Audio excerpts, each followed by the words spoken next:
Olá, excelente tarde para você. Consulta ao doutor chega no horário marcado, 16 horas, para trazer para você muito conhecimento a respeito de algo sobre a sua saúde ou a saúde de quem a gente ama, que a gente precisa saber. Afinal de contas, gente, informação salva vidas. E hoje nós vamos embarcar em um dos procedimentos mais realizados por quem luta aí contra a obesidade severa.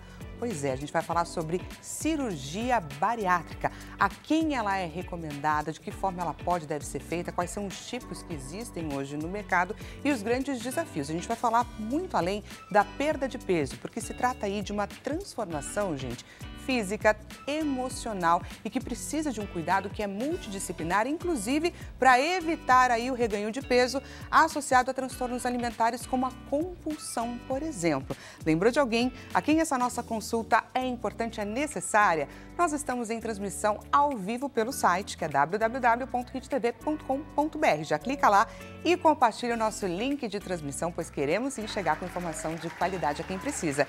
Te convido a participar dessa consulta, ela foi marcada com todo carinho para você. Aproveite esse espaço, encaminha para a gente a sua dúvida ou o seu relato pelo 0 Operadora 11 3337 5886. E temos, é claro, nossa clássica enquete acontecendo neste exato momento no nosso Instagram, que é @consultaodoutorhittv. Rapidíssimo, você chega lá e participa dessa enquete que está te aguardando. Diretor João Capellini, excelente tarde para você e coloca para a gente, por favor, a nossa enquete na tela. Vamos lá, como você enxerga a cirurgia bariátrica? Na sua opinião, é uma ferramenta valiosa, mas que exige preparo? Uma solução radical para ser usada em último caso? Ou existem aí alternativas mais eficazes? Clica lá na alternativa que a gente vai entender um pouco mais a respeito desse universo e trazer informação para você, combinado? Antes de mais nada, te lembro, gente, hoje é terça-feira. O que acontece aqui no Consulta ao Doutor a cada terça-feira? É o dia que a gente aprende um pouco mais a respeito dos nossos direitos, situações corriqueiras que muitas vezes acontecem com a gente, acontecem com o nosso amigo, com o nosso vizinho, e a gente pensa, poxa, mas como será que se soluciona? Como será que sai de uma situação como essa? É o dia que a gente entende um pouco mais a respeito dos nossos direitos, que a gente precisa desse olhar e que a gente recebe aqui nos nossos estúdios o advogado Leonardo Girundi para o quadro O Seu Direito. Agora, Seu Direito, com o advogado Leonardo Girundi.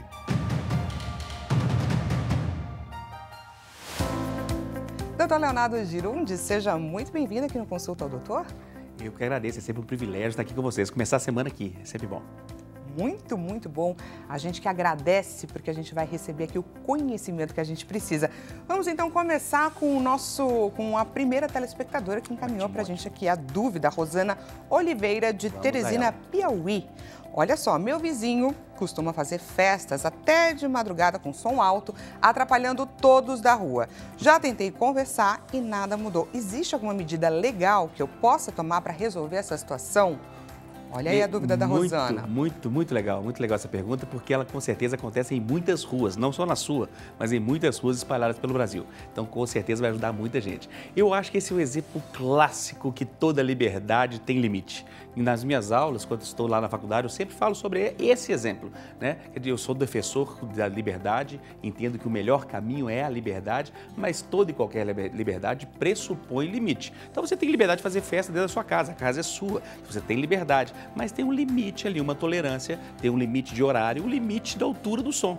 Quer dizer, você pode fazer a festa? Pode fazer a festa. Você pode chamar convidados? Pode chamar convidados. Pode ser qualquer dia da semana? Pode ser qualquer dia da semana, mas tome cuidado com relação ao horário e ao volume do som também, porque mesmo de manhã tem limites máximos permitidos para serem utilizados os equipamentos de som. E o que se deve fazer? Se está sendo incomodado, a primeira coisa a fazer é o que você já fez, conversar. O diálogo é sempre o melhor caminho. A conversa temperada, né, com educação, com sabedoria, com equilíbrio, é sempre o primeiro caminho. Se não existe diálogo, não existe conversa, o próximo caminho é a polícia. Então, acontecendo o problema, no mesmo momento da festa, ligue para a polícia, peça para ela ir lá. A polícia vai fazer o que nós chamamos de boletim de ocorrência, o BO, o famoso BO. Faz o boletim de ocorrência e ele é fundamental e importante porque ali ele abre um inquérito policial, registra aquilo de forma pública, né? Então, outras coisas que podem acontecer devido dessa sua reclamação, né? Uma agressão física, uma retaliação. Então, o boletim é fundamental. Não resolveu?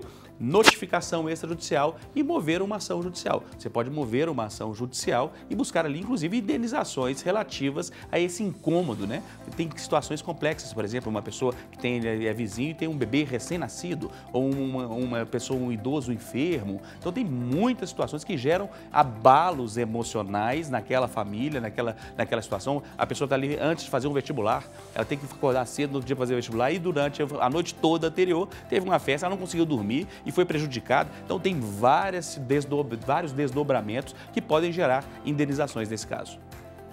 Olha só, isso que o doutor falou é um fato. Liberdade tem limite e é preciso ficar bastante atento. Vamos então para o nosso segundo caso, doutor. Vamos lá. Do Sebastião Gomes, de Londrina, Paraná. Tenho 65 anos e trabalhei parte da vida com registro e parte como autônomo. Ainda consigo juntar esses períodos para conseguir aposentadoria? Como que funciona esse cálculo? Ótima pergunta, ótima pergunta. Primeiro, um abraço à turma de Londrina, terra bonita, cidade linda. Hoje, inclusive, eu estou indo para aquela região lá. Hoje eu vou fazer uma audiência lá amanhã cedo, então estou indo lá para aquela região bonita e gostosa. Tem sim, é possível. Depende de alguns fatores. Lembrando que se você trabalhou como autônomo, trabalhar como autônomo para fins de aposentadoria pressupõe o recolhimento. Né? Você tem que ter depositado ali, ter feito o recolhimento. Então, se você fez o recolhimento, você pode hoje pegar o extrato, você entra lá no meuinss.gov, entra lá, você pode pedir o extrato. É muito comum, é o primeiro caminho, eu sempre falo isso. Busca ali seu extrato para você saber o que você tem de contribuição.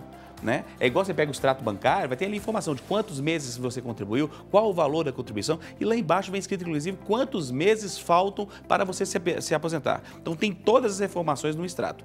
Agora, se você não contribuiu, então vamos lá, contribuiu, tem os documentos, informa o INSS, leva lá, vai na agência fisicamente, apresenta os comprovantes que foram feitos os pagamentos e ele será reconhecido e vai ser cômputo para a sua aposentadoria. Não fez os recolhimentos, trabalhou durante o período como autônomo e não fez recolhimento. É possível também? É possível. Então, você vai precisar de um profissional, um contador, para que ele faça o cálculo desses meses. Você pode levantar a guia e fazer esse recolhimento. Nem sempre vale a pena, porque as multas pelo atraso são valores altos. Então, por quê? Porque você tinha que ter recolhido há 20 anos, há 15 anos. Então, na hora que vai colocar isso nos valores atuais, às vezes o valor é muito alto. Então, você fala, de vez de recolher 3 anos lá atrás, recolhe os próximos 3 anos. Né, que você vai gerar aí o tempo necessário de contribuição. Você pode precisar aí de um profissional para te ajudar nessa situação, mas é possível sim. Muito bacana. E quem quiser fazer, assim como a Rosane e o Sebastião, para ter a dúvida sanada pelo Dr. Leonardo Girundi na semana que vem, é fácil, não é, doutor? Muito fácil, muito fácil. Anota o nosso e-mail e mande a sua dúvida, a sua pergunta, que eu volto aqui para responder. seudireito@hittv.com.br. Mais uma vez, doutor, muito obrigada pela sua presença e te esperamos então na semana que vem para tirar todas as nossas dúvidas. Maravilha, semana que vem eu volto aqui para tratar do seu direito. Beijo, uma ótima semana e que Deus te abençoe. Tchau, tchau. E agora, pessoal, vamos embarcar então nos desafios pré e pós-bariátrica para entender todo esse caminho, todo esse processo que uma pessoa que luta aí contra a obesidade precisa estar ciente e bem orientado. Vamos então conhecer quem são os nossos convidados dessa tarde na tela. Doutora Verônica Moura, psicóloga e psicanalista, com uma atuação clínica desde 2022, com foco na abordagem psicanalítica e também no tratamento da obesidade. Atua com escuta sensível, acolhimento e olhar individualizado, compreendendo o peso também como expressão emocional. Sua formação combina vivência clínica e acadêmica voltada à relação entre mente, corpo e comportamento alimentar. É movida pelo desejo de ajudar pessoas a resgatarem seu valor e bem-estar e acredita que o processo terapêutico é construção, não solução imediata. E agora a gente vai conhecer um pouco mais a respeito do Dr. Ricardo Moreno, cirurgião bariátrico. Médico desde 2012, com especialização em cirurgia do aparelho digestivo, atua com foco integrativo no tratamento da obesidade. Trabalha a individualização do cuidado, corrigindo deficiências nutricionais, hormonais e também emocionais. Atende pacientes no pré e pós-operatório com ou sem cirurgia bariátrica. Acredita na medicina de precisão para melhores resultados. Enxerga a mudança de estilo de vida como o maior desafio no tratamento da obesidade. Sejam muito bem-vindos, doutores. Obrigado. Queria começar entendendo, doutor, o que é exatamente a cirurgia bariátrica e em quais casos ela é de fato indicada? A cirurgia bariátrica ela é um tratamento reconhecido pelo Conselho Federal de Medicina para a obesidade. Recentemente, no início desse ano, teve uma expansão, né, nos critérios de indicação dessa cirurgia. Os antigos continuaram, né, ou seja, aquele paciente que tem o IMC acima de 40, IMC é índice de massa corpórea, é um cálculo simples, que é o peso em quilos dividido pelo quadrado da altura em metros, isso dá um número, né? Quando esse número está acima de 40, a gente considera obesidade grave, e esse número por si só, independente de outras comorbidades associadas, já tem indicação da obesidade, da cirurgia bariátrica, como uma das ferramentas para o tratamento. O IMC entre 35 e 40, associado a algumas comorbidades, como pressão alta, diabetes, apneia do sono, enfim, esteatose hepática, que é a gordura no fígado. E a grande mudança que teve, né, foi pacientes com IMC entre 30 e 35, que é a obesidade grau 1, desde que tenha associado alguma doença grave que tenha relação com a obesidade. Então, por exemplo, uma diabetes não compensada, uma hipertensão de difícil controle, uma diabetes com outras complicações, por exemplo, uma complicação renal, uma apneia do sono grave, um refluxo gastroesofágico associado à obesidade, né? E uma outra mudança que teve nessa última resolução do Conselho foi para adolescentes, né? Então, pacientes a partir de 14 anos com a obesidade grave e complicações graves, né, preencheria esse critério técnico para ter a cirurgia bariátrica como uma opção do seu tratamento, né, do tratamento da obesidade. Então, as indicações para a cirurgia, elas são relativamente técnicas. E agora, olhando um pouco mais a fundo para esse paciente, doutora, qual que é a situação emocional, tá certo? O estado psicológico que um paciente que se submete ou que está em vias de viver uma cirurgia bariátrica enfrenta? Muitos já tentaram vários caminhos, certo? A maioria, quando está ali num pré-operatório ou se predispõe a realizar a cirurgia bariátrica, na maioria dos casos ele já tentou por diversos tipos de tratamento, né? Já tentou dieta, já tentou academia, mas voltando assim um pouco mais para o viés psíquico, emocional desse paciente, já é um paciente que sofreu por muitas questões voltadas ao seu excesso de peso. Né? Então, já é um paciente que está totalmente fragilizado e que já tentou de tudo, né?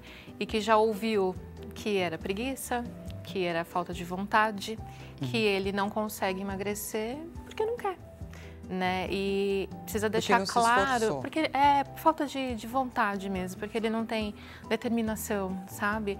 Mas assim, precisa deixar claro que não é isso, né? É que a obesidade é uma doença, né? E as comorbidades que estão associadas à obesidade, elas não podem ser simplesmente mascaradas. Elas precisam ser tratadas, mas ali com foco, né? E o foco é essa causa, é a obesidade, né? É ali que precisa ser manejado, né? Tanto na parte clínica quanto na parte emocional. Então, esse trabalho em conjunto, claro que com uma equipe multidisciplinar, né? E com tem que ter uma vontade muito grande desse paciente de fazer todo esse movimento e esse acompanhamento com todos esses especialistas envolvidos para que ele realmente possa estar apto emocionalmente, né, com equilíbrio emocional para toda uma mudança que vai acontecer, não só no corpo, mas uma mudança psíquica também que ele vai passar, né? É uma perca de peso no pós-bariátrica, aí já entrando grande, cerca de 30% ali do peso dele num período curto. Então, como que esse paciente, ele reage a tudo isso, nessa mudança no corpo? Então, tudo isso precisa ser muito bem elaborado dentro da psicologia para que ele consiga, da melhor forma, fazer essa transição desse antigo corpo para esse novo corpo. E a cabeça precisa acompanhar. Acompanhar tudo isso, toda essa transformação. Por isso que eu falei no comecinho sobre ser uma transformação física e também emocional. E, doutor, a obesidade é uma questão, né, uma condição metabólica, certo? Também. Também. Ela é metabólica, ela é endócrina, ela é emocional, ela é genética, né? Claro que não a genética como uma determinante, a gente sabe que a genética ela tem o seu peso, mas a epigenética acaba tendo um peso maior quando a gente fala em desenvolvimento de doenças crônicas não transmissíveis, né? Que a obesidade é uma delas. Então, ela é sim uma doença metabólica, mas ela é também uma doença emocional, psíquica, tanto do ponto de vista psicológico quanto psiquiátrico, né? Tem dos dois, às vezes ao mesmo tempo. Tem o conceito, um distúrbio hormonal. Então, assim, a gordura, o tecido adiposo, né, que a gente chama, a gordura, ela não é apenas um reservatório de energia no corpo. As células de gordura, que a gente chama de adipócitos, elas são células vivas. Elas produzem hormônios, elas produzem marcadores inflamatórios, que a gente chama. Então, é um tecido vivo, né? Não é apenas gordura acumulada, né? Então, a obesidade ela tem que ser vista dentro dessa grande complexidade, porque se for enxergar que ela é uma doença metabólica, ponto, então vamos corrigir o metabolismo. Mas não é uma questão estética. Exato, e aí você deixa o emocional de lado, por exemplo, esquece, não vai ter o sucesso que poderia ter, e não só não vai ter o sucesso, como tem grandes chances de ter uma recidiva do peso, né, que a gente fala. Então, ela é uma doença complexa. Se ela não for vista como complexa, qualquer ferramenta que se escolher, a bariátrica, apenas mudança de estilo de vida, ou os injetáveis, né, as novidades, as chamadas canetas emagrecedoras, qualquer uma dessas, se for vista isoladamente como uma única ferramenta, a chance de falhar é muito grande, ou de substituir um problema por outro. E como a doutora disse, né, no comecinho da fala dela, muitas pessoas associam, né, essa questão da obesidade, lutar contra a obesidade, como falta de vontade, como desleixo e tudo mais. Eu queria entender um pouco por onde que caminha a sua avaliação quando você recebe um paciente que já passou por tantas lutas, já tentou tantos caminhos. Como que você avalia qual é o melhor caminho para ele entre as opções que a gente tem, inclusive, de procedimentos? Eu gosto muito de olhar para o paciente e deixar bem claro para ele que a obesidade não é igual para todo mundo. Não apenas do ponto de vista científico, né, metabólico, hormonal, etc., não apenas isso, mas cada obesidade tem uma história. Exato. Então, cada obesidade tem um contexto. E se isso não for trabalhado desde o início junto, é bem provável que o tratamento não seja por completo, independente da resolução ou não do peso. Tá? Porque tem aquele paciente que entrou num quadro de obesidade, por exemplo, no meio da pandemia, por tudo que aconteceu. Tem aquele paciente que vem ganhando peso há 20 anos. E aí chegou num peso X e agora cansei, agora tal. Então, cada obesidade tem uma história, Fatores genéticos são determinantes? Determinantes, eu acho que é muito forte. Tá. A gente tem, o que a gente sabe da genética dentro da obesidade é o que a gente chama de polimorfismos. Ou seja, são vários genes que podem estar envolvidos na obesidade, mas não como uma carta marcada, sabe? Não como um escrito na pedra, se você tem essa variante genética, você terá obesidade. Isso vale para praticamente todas as doenças crônicas não transmissíveis, né, que a gente fala. Então, eu gosto primeiro do paciente entender que a obesidade dele é dele e só ele, ou só essa pessoa que está na minha frente sabe qual é a verdadeira história. Então, eu tento fazer parte disso de alguma forma, para que ele entenda o porquê que ele chegou ali e qual que é até mesmo o próprio significado que essa obesidade tem para ele. Exato. Porque às vezes é um mecanismo de defesa emocional, às vezes é um mecanismo de chamar atenção, às vezes, enfim, tem vários contextos possíveis, né?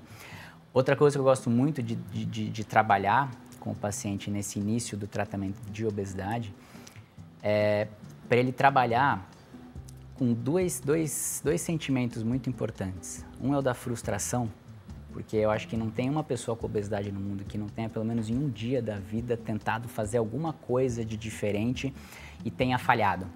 Nem que tenha sido bem superficial, sabe? Não, amanhã eu vou começar a dieta. E aí já acordou de manhã e fez tudo errado. E não conseguiu. Né? Então, esse sentido da frustração tem que ser muito bem trabalhado, porque o processo de tratamento de uma obesidade, ele é uma constante, não se resolve de um dia para o outro. E vai ter momentos de melhora, vai ter momentos de piora, tem o platô na perda de peso, então tem todo esse contexto. E outra coisa que é muito importante é tirar o auto-julgamento.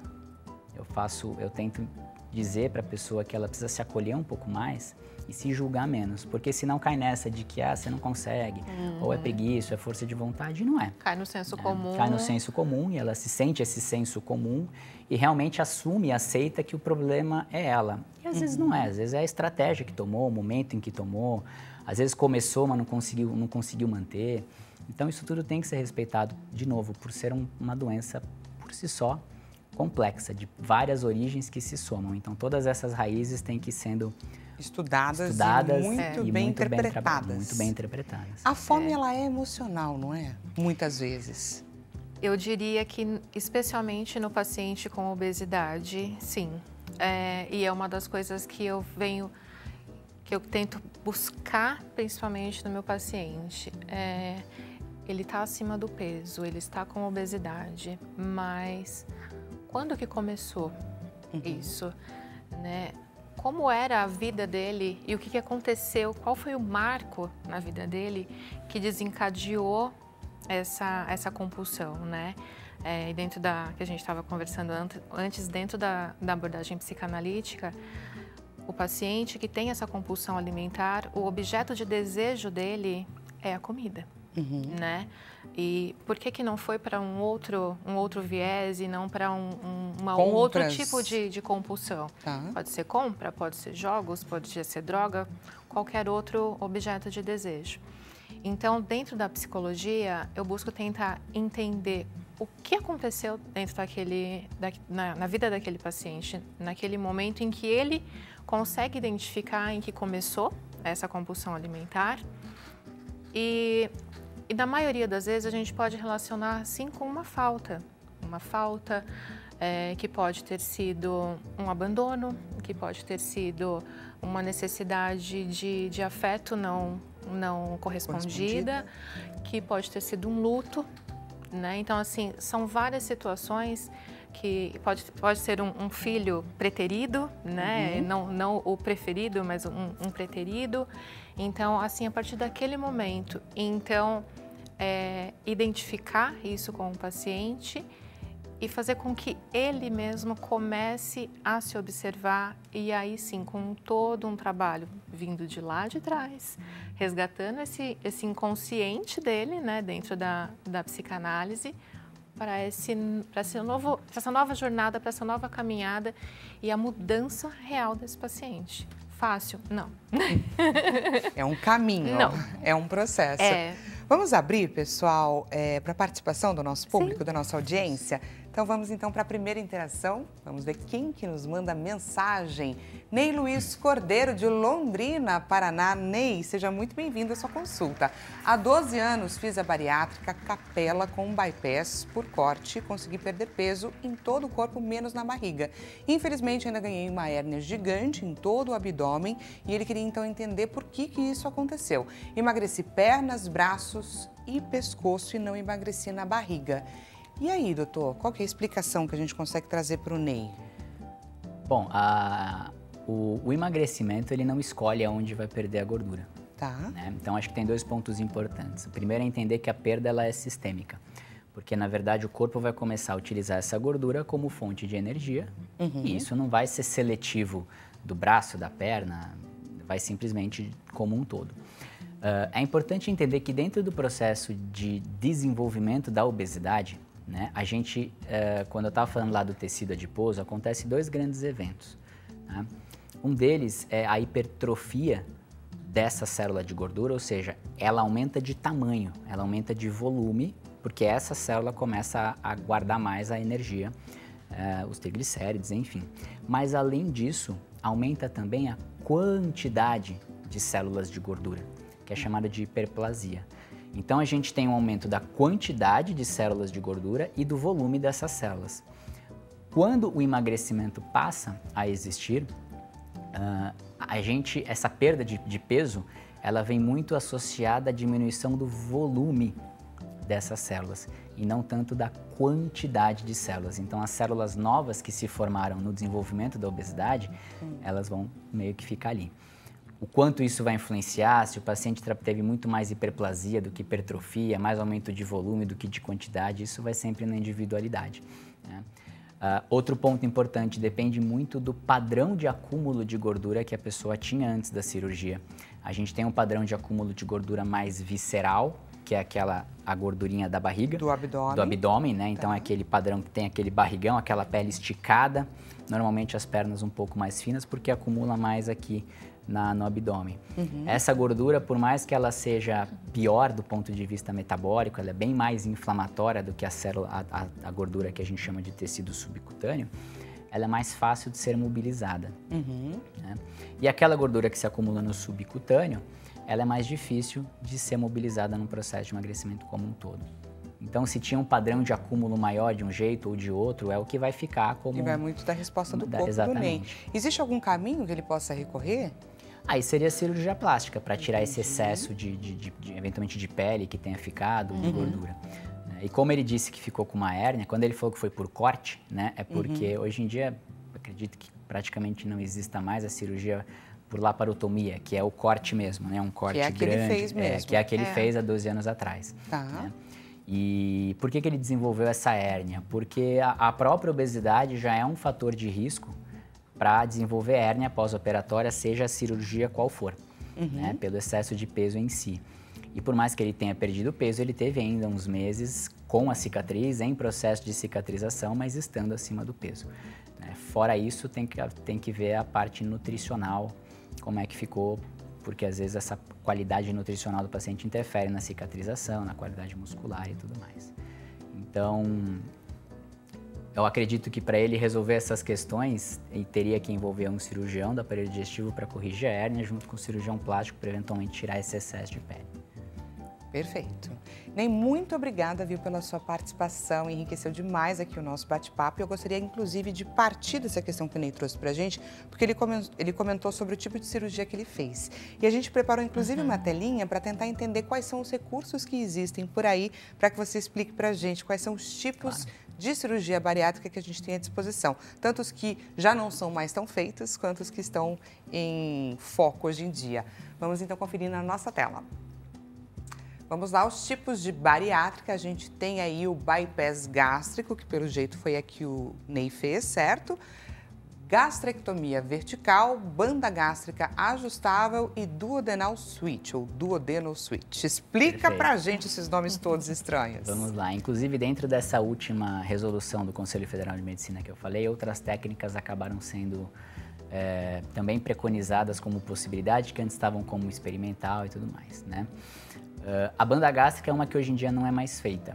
Tá. Né? Então, a banda literalmente tinha como se fosse um regulador do estômago para pressionar e diminuir a quantidade de ingesta de alimentação. A banda hoje em dia não é mais feita. Tá. As mais feitas rotineiramente é o bypass gástrico e a gastrectomia vertical. Tá? O bypass gástrico é uma cirurgia que não é tirado nada do paciente, né? Então, o que é feito são desvios da rota. Então, o estômago ele deixa de ser um grande reservatório de comida e passa a ser uns 5 centímetros de comprimento, basicamente como uma continuação da passagem do esôfago para o intestino. Então, ele não é mais um reservatório e, além dessa passagem curta, de não ter mais esse reservatório, é feito ainda um desvio no intestino. O que esse desvio no intestino faz? Faz com que, por cerca de 1 metro do intestino, esse alimento não tem contato ainda com enzimas digestivas que vêm do pâncreas. Isso faz com que a junção de tudo, que o paciente, além de diminuir a quantidade de comida que ele ingere, ele digere menos e absorve menos também daquilo que ele comer. Né? É o chamado efeito restritivo e o desabsortivo. Né? Então, o bypass ele caminha por esses dois lados. A gastrectomia vertical não mexe no intestino, então o intestino fica íntegro do jeito que ele é, porém é tirado grande parte do estômago e essa parte ela é literalmente retirada do paciente. Então o estômago ele fica como se fosse num formato, dá para ver bem na imagem, né? Como se fosse um formato de uma banana, né? Um tubo. Qual que é a diferença? Por mais que ele seja um estômago bem menor, né? Ele ainda é um reservatório. Ou seja, para a comida conseguir sair do estômago e ir para o intestino, ela precisa ser digerida, porque a válvula de saída do estômago está íntegra. E só passa por essa válvula quando o alimento já está processado em partículas bem pequenininhas. Então tem esse efeito muito mais restritivo do que o desabsortivo. Tem também um desabsortivo, porque você vai ter menos enzimas do estômago trabalhando no processo de digestão, mas a ação principal acaba sendo essa diminuição da quantidade de comida. A duodenal switch é meio que uma mistura das duas, né? Então mexe no estômago, mexe no intestino e ela tem um potencial desabsortivo muito maior, porque aquele desvio que eu falei do intestino no bypass, ele é maior. Né? Então ela é selecionada para casos bem restritos, tem equipes que fazem de rotina, mas não é a regra. A regra, assim, que mais é feito é o bypass e a gastrectomia vertical. Perfeito, então. Pessoal, para você que está gostando aqui do nosso bate-papo, consulta o doutor, vai para um rápido intervalo e eu já estou te esperando para a gente continuar aqui a nossa conversa e tirar todas as suas dúvidas.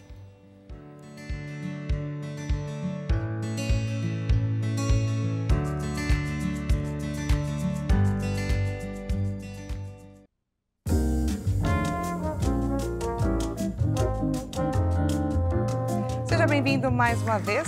Consulta ao Doutor está de volta. O nosso bate-papo hoje, caso você tenha acabado de chegar, é sobre a cirurgia bariátrica. A gente está aqui falando sobre os desafios enfrentados por quem luta aí contra a obesidade, de que forma que esse recurso ele chega aí para ajudar, quais são as grandes dificuldades, quais são os caminhos que existem e principalmente, gente, os desafios psicológicos. Afinal de contas, a gente está falando aí sobre uma transformação que é física, mas também emocional. Se você lembrou de alguém a quem essa nossa consulta é necessária, nós estamos em transmissão ao vivo pelo site, que é www.hittv.com.br, então já compartilha o nosso link de transmissão, pois queremos chegar com informação de qualidade para quem precisa. Te convido também a você participar da sua consulta, tira a sua dúvida, traz para a gente o seu relato, como o Ney fez ali no primeiro bloco, trouxe para a gente um pouco sobre aquilo que ele passou na vida dele há 12 anos atrás, tirou a dúvida se aquilo fazia parte ou não do processo. Então não deixe de aproveitar esse espaço que é seu por direito, hein, gente? Encaminha para a gente a sua dúvida pelo 0 Operadora 11 3337 5886 e temos a nossa clássica enquete acontecendo neste exato momento no nosso Instagram, que é @consultaodoutor_hittv. Diretor, coloca para a gente a nossa enquete na tela. Então vamos lá, como você enxerga a cirurgia bariátrica? Uma ferramenta que é valiosa, mas que exige preparo, uma solução radical para ser usada aí apenas em último caso, ou existem alternativas mais eficazes? Queremos saber qual é de fato a sua opinião. Para você que chegou agora, deixa eu te apresentar o Dr. Ricardo Moreno, cirurgião do aparelho digestivo e bariátrico também, e a doutora Verônica Moura, psicóloga e também psicanalista. Agradeço demais a participação de vocês por aqui. Quando a gente fala sobre encarar esse desafio de uma cirurgia bariátrica, o acompanhamento psicológico é estritamente necessário, é praticamente obrigatório, não é, doutora? É obrigatório. Queria que você falasse um pouco sobre o porquê e quais são os cuidados que são envolvidos aí nesse processo pré.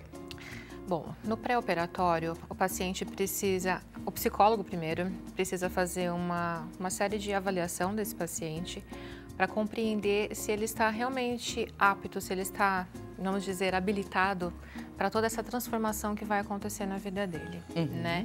É muito comum logo após a cirurgia bariátrica, porque parece que o paciente entrou e já vai sair magro. Isso não acontece. Essa expectativa, né? Ajustar a expectativa com a realidade. Ajustar a fantasia, o que ele espera da cirurgia bariátrica, como vai se decorrer esse processo todo e de que não é mágico, né? Então, assim, pode haver frustrações? Pode haver. E que, assim, ele está entrando para fazer uma cirurgia ali do aparelho digestivo dele, né? Ele não vai sair do centro cirúrgico magro, ele já não vai sair dali com um corpo novo. Mas ele precisa desse preparo psicológico para que haja essa compreensão de que é uma transformação gradual. Gradual e contínua, né? Então, assim, ele precisa estar preparado para isso e fazer o acompanhamento. Muitos pacientes começam e só querem o laudo para fazer a cirurgia bariátrica. depois que ele consegue o laudo, ele esquece que um dia ele teve psicólogo para aquela situação. Olha que interessante esse relato que você está trazendo. Então, é bastante comum que um paciente que está buscando uma cirurgia bariátrica, pela obrigatoriedade do procedimento, ele recorre, então, a um psicólogo só para ter ali o laudo de que ele está apto, sim, a fazer a cirurgia, mas ele não dá continuidade no tratamento que precisa ser feito. E tanto o pré quanto o pós é muito importante, porque é toda essa fase de adaptação. Então, assim, ele criou uma expectativa daquela mudança, de um novo corpo, mas como que ele se adequa emocionalmente a esse novo corpo que está surgindo? Porque, querendo ou não, ele vai ter um luto desse corpo que vai, aos poucos, deixando de existir para ganhar forma nesse corpo novo. Então, como que esse paciente, ele se olha no espelho e como ele se vê? Ele consegue encarar, ele consegue enxergar, de fato, que esse processo vem acontecendo gradual? Ou ele espera algo instantâneo, já logo após a saída do centro cirúrgico? Então, como que as emoções dele vão ficar reguladas ou desreguladas? Então, assim, é fundamental que ele dê sequência, especialmente no pós, para que ele consiga se adequar a essa nova vida. Até porque ele vai conhecer uma versão nova dele. Ele não vai que a pessoa vai voltar a ter o corpo que tinha antes da obesidade. Independente de idade, de tempo de obesidade, vai ser uma versão não é nova, o antigo e nem o último, é um novo, né? É um novo. Então, como que ele se relaciona com tudo isso, né?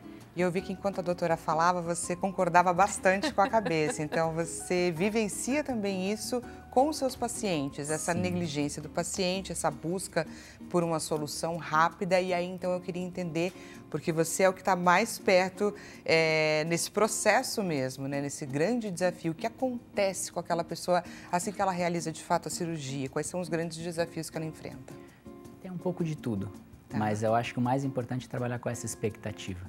O paciente, às vezes, volta no primeiro retorno, né, de pós-operatório, mais ou menos uns 10, 15 dias, e já quer saber quanto perdeu, já se pesou em casa. E para esse período inicial, é meio que irrelevante o peso 10, 15 dias depois, mas ele já está naquela expectativa de ver o número da balança mudar e ver as coisas acontecerem.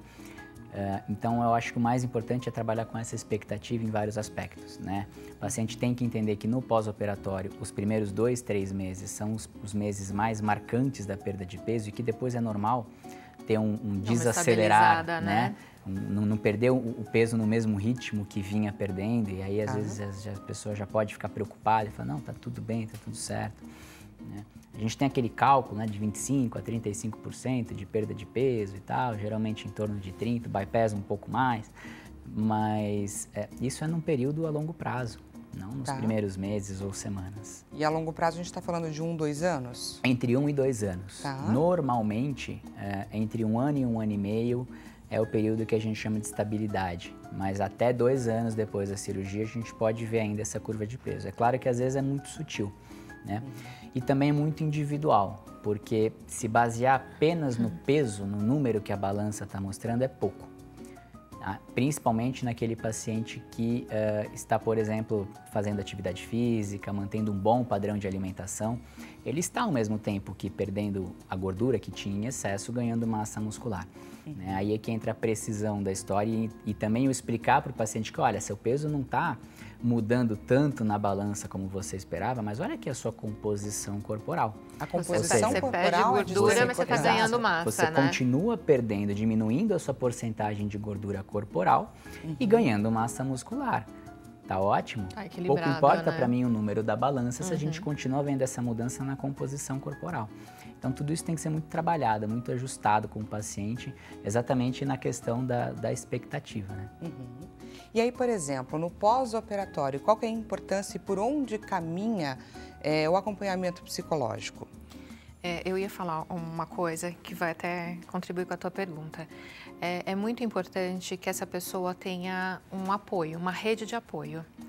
Porque em alguns casos acontece do paciente já vir de uma família em que existem várias pessoas com a questão da obesidade, né? E uma pessoa da família decide, não dá mais, já tentei de tudo, vou fazer a cirurgia bariátrica.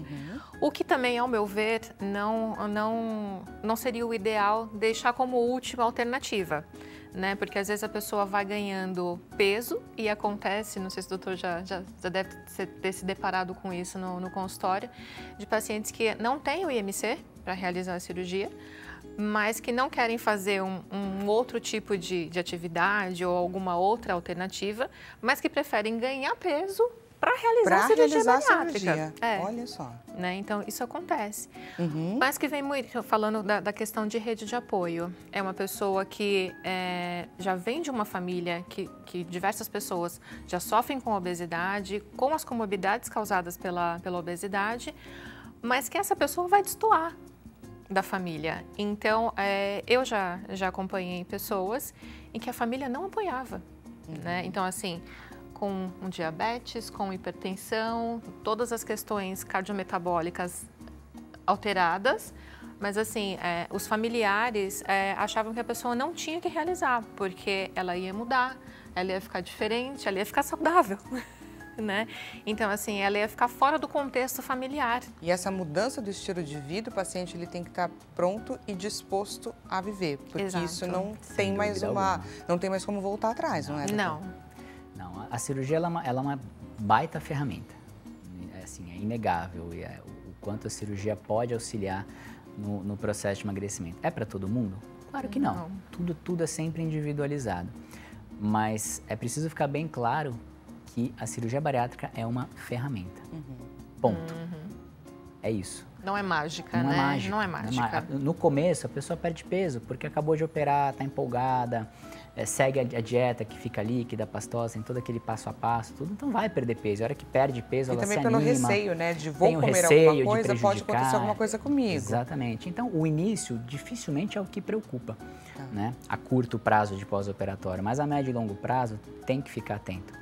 Por isso que é muito importante esse início da mudança do estilo de vida antes, durante o pré-operatório. Exato. Para que depois continue. Porque aquele pensamento de que, não, depois que operar eu vou comer certinho, eu vou mudar, não é tão simples assim. Principalmente se a gente voltar para a questão do primeiro bloco lá, de que você falou, a fome é emocional, né?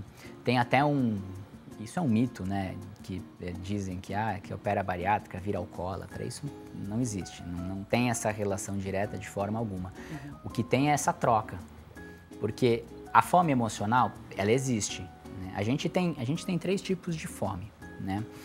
Uma é a fome emocional, que é a fome hedônica, que é simplesmente o comer por comer, o comer as emoções. Eu mereço, eu posso, eu preciso. eu posso. Eu tive um dia muito exaustivo, Exato. eu mereço comer um lanche gorduroso, né? A gente tem a fome que a gente chama de fome homeostática, que é a fome real, é a fome mesmo, é o corpo pedindo nutrientes e energia, né?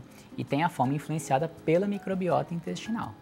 Quando a gente pega um paciente na obesidade, ele tem muito mais essa fome da microbiota intestinal e a fome hedônica falando. A microbiota, ela vai se refazer toda no pós-operatório, simplesmente pela própria alteração anatômica da cirurgia e pela mudança de alimentação. Mas a fome hedônica, ela não muda sozinha, né? Aí é que entra o entender a obesidade de cada um, para entender o gatilho de cada um, para entender até mesmo se é um padrão de alimentação, mesmo que seja hedônico, mas é aquele hedônico do beliscar, do ficar toda hora comendo uma coisinha, balinha, isso, é docinho, etc. Ou se é aquela compulsão que vem por um doce, por exemplo, ou se é simplesmente o comer em grande quantidade. Porque a comida, ela querendo ou não, ela tem um papel cultural e emocional. Sim, Exato. muito E isso não é um problema. E social também, né? E social, e social exatamente. também. Isso não é um problema. A questão é como a sociedade está do ponto de vista emocional e social para lidar com isso. Então, a comida ela tem ocupado um espaço na vida das pessoas que não era para ser dela. Era para ser de um abraço, de um convívio, Exato. de um sorriso. Do que é essa fome, afinal, Exatamente, né? Então, é isso, o que está faltando que eu estou querendo cobrir com a comida. Se depois da cirurgia bariátrica eu não conseguir mais, porque se eu fiz o bypass, eu posso ter o dumping, não vou conseguir comer em quantidade, ou eu vou ter medo, receio, a pessoa pode sim trocar por uma outra fonte de prazer, né? Que é o que Exato. ela tá. Que é o E aí que a pode ser doutora apostas. E acaba aqui. substituindo o substitui. objeto. Exato. Aí pode ser apostas, jogos, a bebida alcoólica, compras. Por isso, a obrigatoriedade, a necessidade que a doutora trouxe também no bate-papo de continuar o tratamento e o acompanhamento psicológico. Exatamente. Porque estamos falando de uma condição que envolve diversas questões ali e não só uma questão metabólica. Perfeito. Queria trazer um pouco essa questão que a gente falou na interação com relação ao estudo do levantamento que fizeram nos Estados Unidos sobre o aumento do consumo das canetinhas emagrecedoras, né, que praticamente dobrou e diminuiu, então, em 25% a realização das cirurgias bariátricas. E aí o CEO da empresa, então, trouxe à tona a visão de que talvez, então, a cirurgia bariátrica deixe de ser realizada por conta do uso das canetinhas emagrecedoras. Você concorda, doutor? Você acredita que existe, de fato, esse potencial? Eu acho que é muito difícil concordar com isso desde já, porque não são comparáveis as ferramentas. Né? Eu não vou nem dizer que, por mais que a última, né, que veio, a tirzepatida, que é o princípio ativo do Mounjaro, que meio que tem outras já, né, mas ela que está mais em voga agora, por mais que ela tenha se aproximado um pouco da tal da porcentagem de peso perdido da cirurgia bariátrica, é difícil comparar, por diversos motivos. Primeiro porque a cirurgia bariátrica é uma mudança definitiva. Então, há uma chance maior da pessoa conseguir manter a perda de peso. Eu não estou nem falando de qualidade de composição corporal, vamos usar mais simplista mesmo de falar perda de peso, exatamente. É definitiva, então tá lá, tá no paciente, vai ficar nele. As canetinhas, né? Com um custo muito alto, inclusive. Elas têm um custo alto ainda, né? E elas não são mudanças definitivas, né? Tem hoje uma linha de pensamento dentro dos estudos científicos que defendem o uso a longo prazo, quer dizer, a pessoa chegou no peso-alvo e aí mantém o uso para o resto da vida. Mas aí tem que ponderar, né? Ainda não se sabe efeitos colaterais a médio e longo prazo. Então é uma coisa ainda muito nova. Dizer que veio para substituir, eu ainda acho muito precoce. Virão com certeza novas terapias injetáveis dentro desse contexto de canetinhas, né? O fato é que essa última tirzepatida, ela de fato veio para revolucionar. Também é uma boa ferramenta. Mas volto a dizer, difícil falar que a cirurgia bariátrica vai acabar, difícil até mesmo comparar, porque que paciente que eu estou falando? Porque se eu estou falando de porcentagem de peso perdido, não é certo eu comparar um paciente de 150 quilos com um de 80, ou um IMC de 45 com um de 34, sei lá. Então até mesmo os estudos, eles conflitam nessa questão de comparação. Mas sem dúvida alguma veio para revolucionar. Novas estão vindo, tem uma já tripla agonista que está para sair, tem o via oral, então está tendo uma revolução, sem dúvida alguma, nesse mercado. E que pode vir a ajudar, inclusive, como um recurso, mas não em substituição. Benéfico, eu acho que não pode entrar nessa de conflito, troca, porque eu acho que tudo vem para ajudar. Para somar, né? Como recurso. Exato. Só que aí eu queria entender o seu olhar com relação ao uso dessas canetinhas, porque existe uma dependência emocional também. Como que eu fico? Quem sou eu sem essa canetinha, sem esse recurso? Ele pode ser usado para a vida inteira ou ele pode vir a trazer efeitos colaterais que a gente hoje não sabe, não é, doutora? Eu acho que foi o que a gente estava falando um pouco antes também, né? Ela vem, traz todos os seus benefícios. Não é para todo mundo, não só por uma questão financeira, mas eu acho por uma questão de organismo e de necessidade de cada paciente, de acordo com o IMC, com as questões metabólicas, mas pode também causar essa dependência, né? Então, hoje a minha compulsão ali pelo alimento, eu vou começar a substituir. Então, a minha compulsão vai ser o uso da caneta. Né? Então, eu posso fazer essa substituição e gerar ali uma certa dependência da caneta, né? Então, assim, a partir do momento em que eu chego num peso ideal, no IMC, que eu tô com toda a minha questão cardiometabólica equilibrada, qual que vai ser o meu novo objeto de desejo? Eu vou estar pronto para abandonar a caneta e seguir adiante? Vou conseguir deixar esse meu paninho, né? Parece aquele paninho de criança, né? Vou conseguir deixar esse paninho de lado? Desafiador. Né? Bastante. Tem bastante coisa para a gente trabalhar. Tem. Esse é um dos problemas que quem alega que as canetinhas não servem, porque quando para de tomar, ganha peso. também tem muito por muitas pessoas estarem usando sem um acompanhamento. Exato. Exatamente. Tanto médico, quanto nutricionista, quanto psicoterapêutico. Não tem jeito, né? Porque se simplesmente toma a medicação, vai emagrecer? Muito provavelmente vai. Só que a hora que parar, o efeito da medicação para. E se voltar ao que era antes, os hábitos que tinha antes, obviamente, automaticamente vai engordar de novo. voltar. E engorda numa situação pior, na verdade. Porque nesse processo de emagrecimento, perdeu músculo. Não perdeu só gordura. Você perde a qualidade da sua composição corporal. Você perde a qualidade da composição corporal. A hora que você tenha o reganho, a recidiva do peso sem a medicação, você engorda com menos músculo, o que é pior. Aí é muito perigoso. Muito perigoso. Vamos conferir juntos o resultado da nossa enquete, resultado na tela? A gente pediu, então, como você enxerga a cirurgia bariátrica, 62% alternativa mais votada como uma ferramenta valiosa, mas que exige preparo. Acho que o pessoal estava bem de olho aqui no nosso bate-papo, não estava? Que ótimo! É bom que a população tenha, de fato, essa conscientização, né? É o que a gente sempre fala. É uma ferramenta muito valiosa, que funciona, que não é para todo mundo, assim como uma dipirona não é para todo mundo, né? Assim como o excesso de água também pode fazer mal, né? Então, assim, que bom que a população tem essa conscientização e, se houver necessidade, por que não, né? É um recurso, está à disposição, mas precisa de acompanhamento. Precisa de acompanhamento. Precisa, não dá para deixar de lado. Mas você vê que ainda tem uma parcela de pessoas que acham que é radical, né? Assim, por um lado tem o seu radicalismo, porque querendo não é uma intervenção no corpo, mas o que é mais radical para o corpo?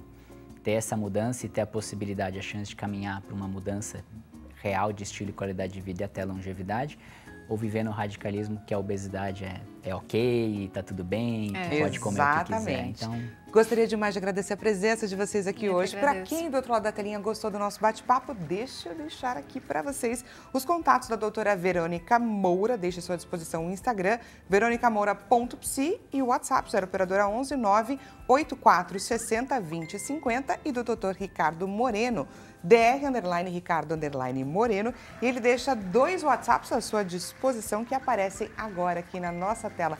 Muito obrigada pela companhia, um excelente restinho de tarde para você, e a gente volta a se encontrar amanhã nesse mesmo horário. Até mais, pessoal!